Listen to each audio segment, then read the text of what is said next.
Oh my gosh, I am so late today. Traffic has been beyond comprehension today. For walkers, not just for drivers. It is insane.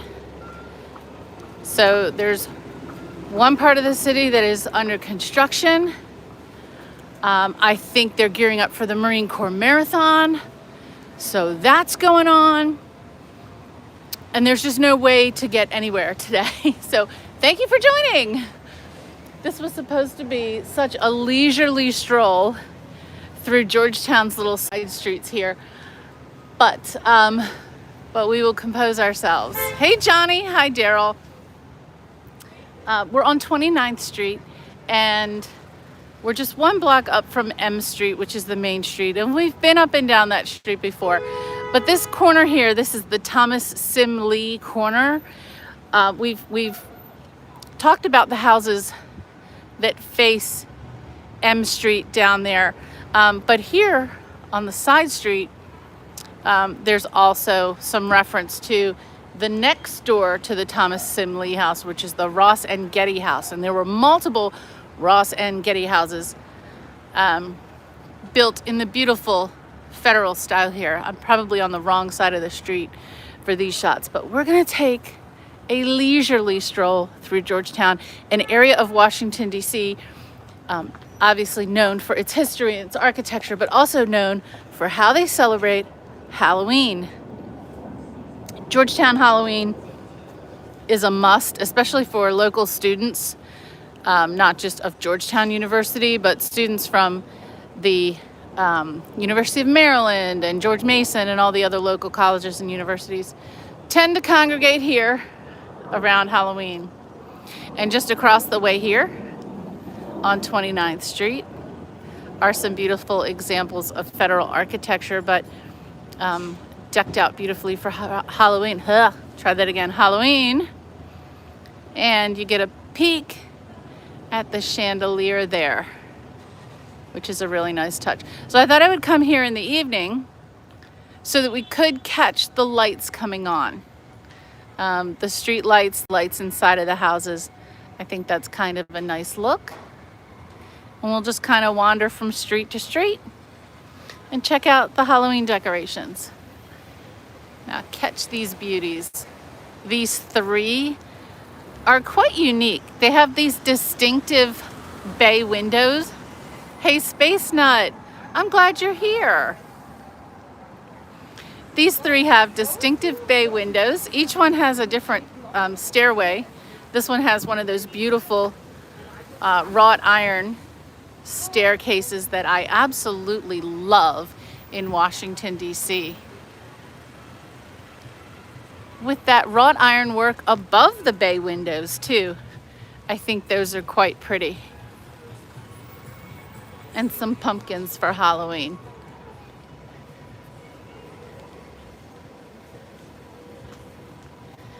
And across the way, the less ornate but equally beautiful plain Federal style 2 stories across the street here on 29th Street.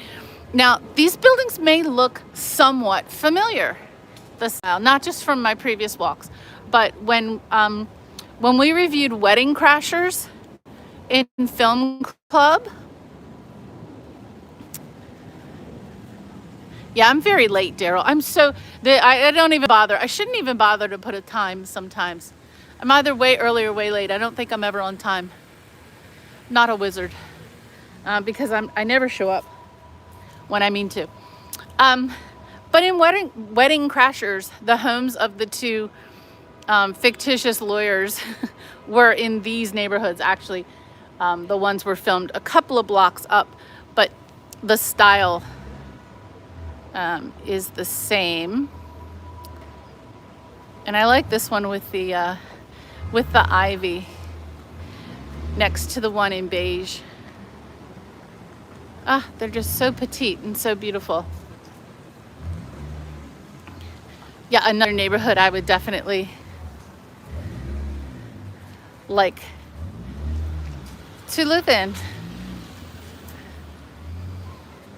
Typically the ones on the corners are larger, have more windows, and probably cost a heck of a lot more. But back in the day, that was a mark of more wealth if you had a corner home. And then in between these, probably early 1800s, this one in clapboards. I don't have my list with me, but I'm gonna guess this is probably one of the older ones on this block. Could even date to the late 1700s for some of these.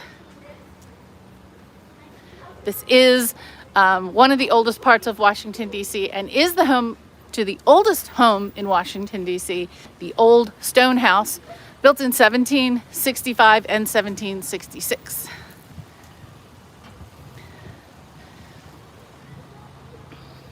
And you can see the mix in styles with those across the street.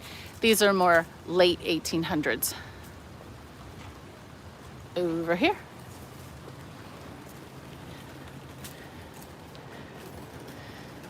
Now this beauty, this is wider than its neighbors, with 3 windows in this Federal. You know, the typical Federal 2 windows. These are 3 windows across. This person was obviously more wealthy, more well-to-do.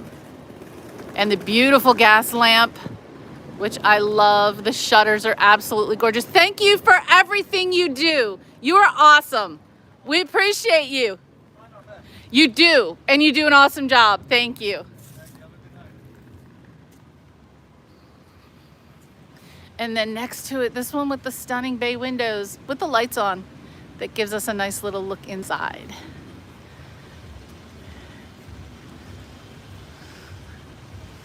More wooden structures here, possibly older, but you know, I'm looking at the brick foundation there, so I'm not so sure. Not so sure. Oh, and I'm getting on Google Maps. Yay. They'll have to take me off. Now this grand residence here. This is some of these obviously multi-tenant, but this one I don't think it is. I just think this is a very grand home here on the corner, and quite a historic structure as well. And more wooden structures across the street. Have to be careful walking. This is one of those places with not so great sidewalks. Have to be super careful.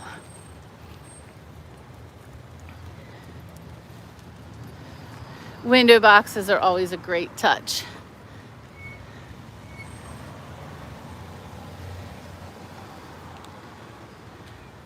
Just such a beautiful neighborhood here.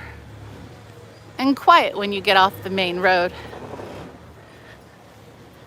This home beautifully lit from the exterior. Hi, good evening. Beautifully lit with the uplighting on the tree and the pots in front of the house. This has got to be a pretty old one, just judging from the shutters. I'm probably walking faster than I normally do for a couple of reasons. Number one, I'm starting very late. Yeah, well, they both went through. This one also has a historic marker foundation for the historic preservation of Georgetown, as it should. It's really. But I'll probably walk a little faster than I normally do, just because I had a plan in mind and I want to get to that plan. And I don't have as much daylight to do that. But we will get to see the lights come up in these homes. Hi, Ricardo. Nice to see you. Hey, Abe. Great to see you. Looks like a rich neighborhood.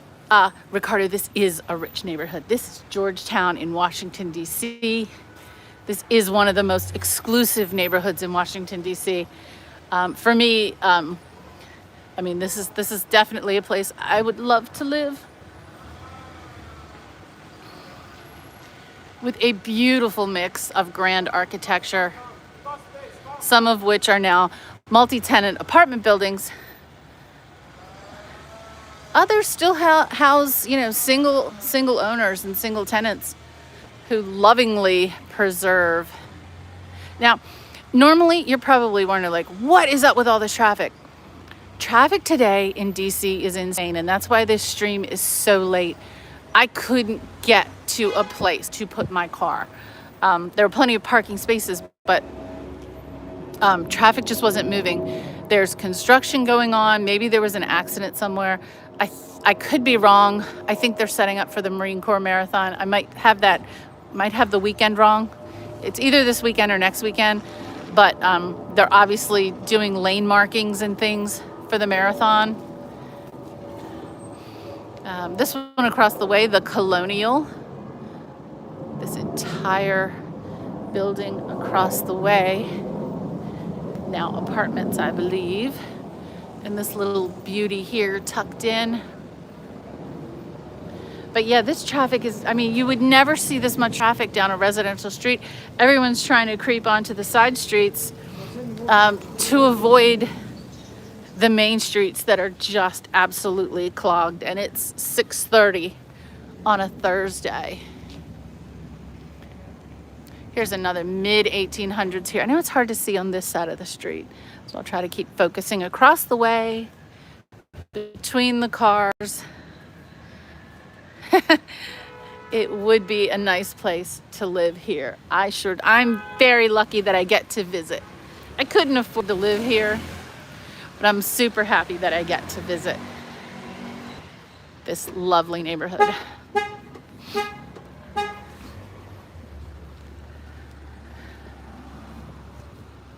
You can always tell when someone may have lost their car and you just hear the beep, beep, beep, beep, beeping. I do that too. We are walking north on 30th Street. I think I said 29th. I'm sorry. We are walking north on 30th Street, and we've just crossed Dumbarton Street. Hey, Karen. So nice to see you. We're doing kind of a twilight walk through Georgetown. And I started this stream so late because traffic was unbearable.